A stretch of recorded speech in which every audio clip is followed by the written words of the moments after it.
Nigeria can defeat poverty through rapid wealth and job creation with a diligent execution of its Blue Economy programs. That's according to the creator of Blue Economy, Gunter, Pauli. Now, he says the policy is overdue, considering the abundant opportunities in Nigeria, but he's calling on the government to aggressively seek private sector investments for the new policy to bear fruits.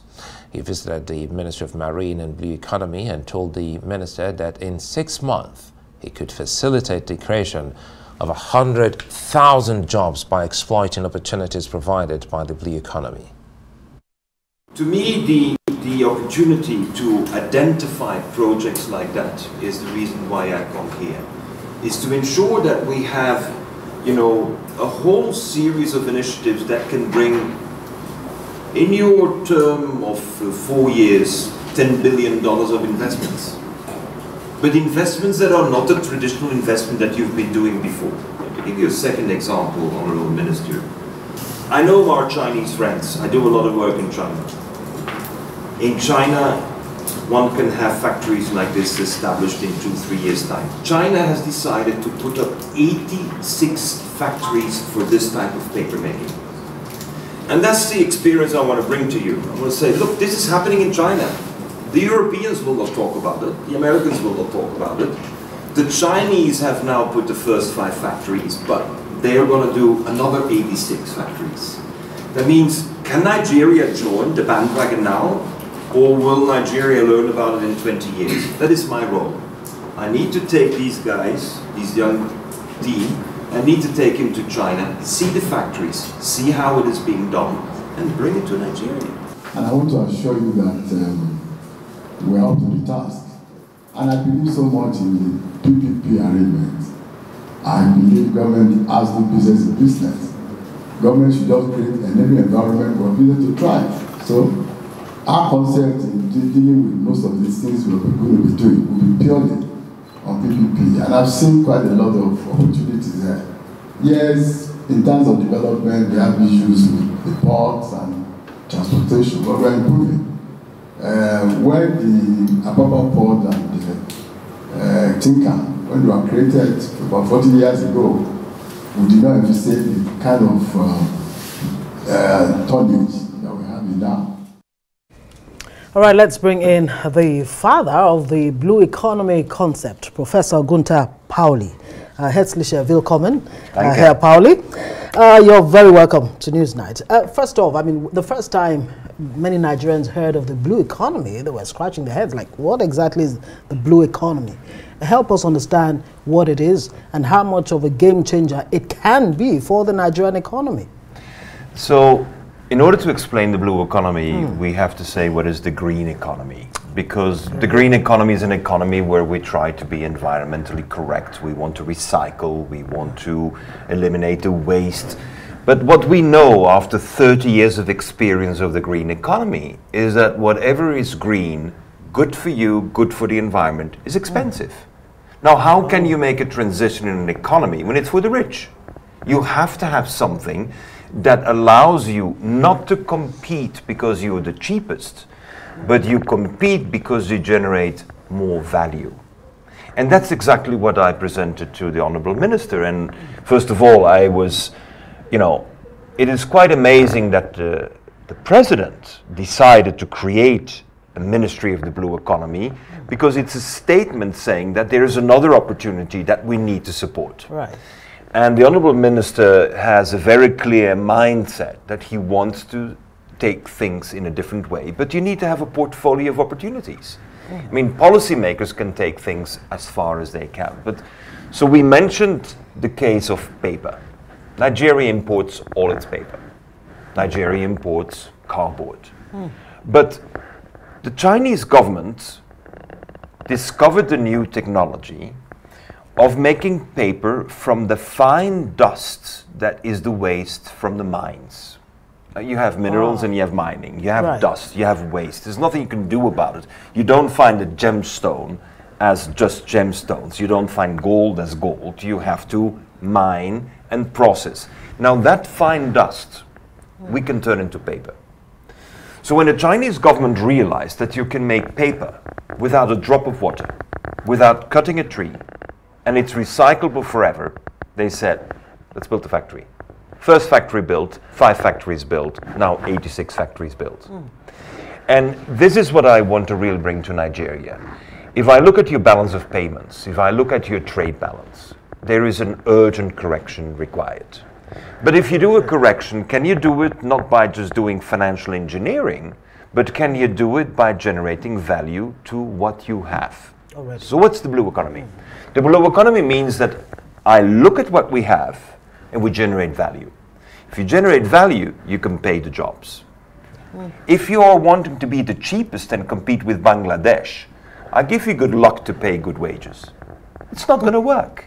But if you can compete by generating value to something that had no value, like the waste of the mines, which was actually polluting, then you can generate an economy of high growth, of high job generation. And that is my proposal. I think that without any doubt, within 4 to 5 years, Nigeria could have 10 paper factories, but the raw material is coming from mines. So I'm saying to the Honorable Minister, tell me, where are your mines? And next to the mines, we'll put up the factories. Tell me, where is your food processing industry? Because they need packaging. If you need packaging, why do you do it with imported? Why not with locally produced? So in other words, as Nigeria is trying to look inwards, you're saying there are a lot of potential. We have the raw materials that can actually snowball into something greater. And I also read something about a ship that runs on hydrogen. Well, not just hydrogen. You see, we have a design of ships. And very often we don't realize when we're stuck with old designs, how we're limiting the process into the future. Nigeria, again, 99% of your import and exports come through the sea. But 60% of your transport is what is called bunkering. Now, we have no bunkering station in Nigeria. You have to go to Togo. Now, how can you have 60% of your trade going through Togo? That doesn't make sense. But what is the problem? If you stay with the logic of the ships of today, then you're going to be dredging and spending billions on dredging. And my proposal is to change the logic of the ship. Now, the ships that we're building are ships that have their own energy. We use solar. We use wind at 200 meters altitude. And our excess in solar and wind is transformed to hydrogen. But hydrogen is cheaper than the battery because I produce hydrogen and I immediately consume the hydrogen a couple hours later when there is less wind. As a result, I have gone 4 times around the world with the same ship and I don't use a drop of fuel. So what are we asking every time to the government is subsidize my fuel. It's too expensive. And I'm saying, why don't we have ships that have no fuel? And let us not just generate those big ships. Let's create hundreds of smaller ships. Because if you look at the ownership of ships... with dredging. Exactly. So we can bring the ships not to the 6 national ports, but we can bring those ships to 100 ports. Small ones. Because if you have a ship that is designed like ours, you only need 1.40 meters in depth in the sea. If you do the other ships, you need 6 to 8 meters. And the difference is, how can I now reach the people? So if you are a small producer and you don't have a port in front of you, I can still reach you. It's like the DHL of maritime transport. You reach where you want to be and you can reach everywhere. So that is some of the proposals. That means we have new naval shipyards for Nigeria. We have new shipping lines, but the shipping line is now not a line, the shipping line is going to be a web. You're going to be going from everywhere. Different places. Yes. Fantastic. I mean, it sounds like music to the ear, especially when you say that you can actually bring about $10 billion investments in 10 years. I heard that in that report. I'm not sure I heard clearly. I would like you to,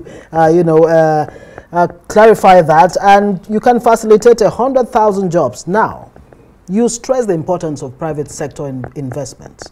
How are you going to help in, facilitating foreign direct investments, for example? So, let's be realistic. Today, the credit rating of Nigeria is not good.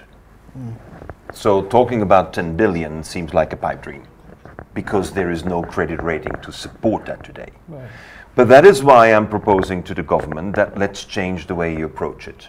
With my 40 years of experience and having been in Nigeria the first time in 1980, and this is my 12th visit, I can probably identify from all the experience we have around the world 10, 15, 20 opportunities that to me seem obvious, like the shipping, like the stone paper, like taking the waste from the slaughterhouses and turn it into maggots so that you can have cheap feed for the chickens and you can outcompete the Brazilians with their frozen chickens, for example. So when you add all the opportunities, the way we approach and the way I suggest is you go to COP28, where all the heads of state are meeting, where the world is talking about climate change.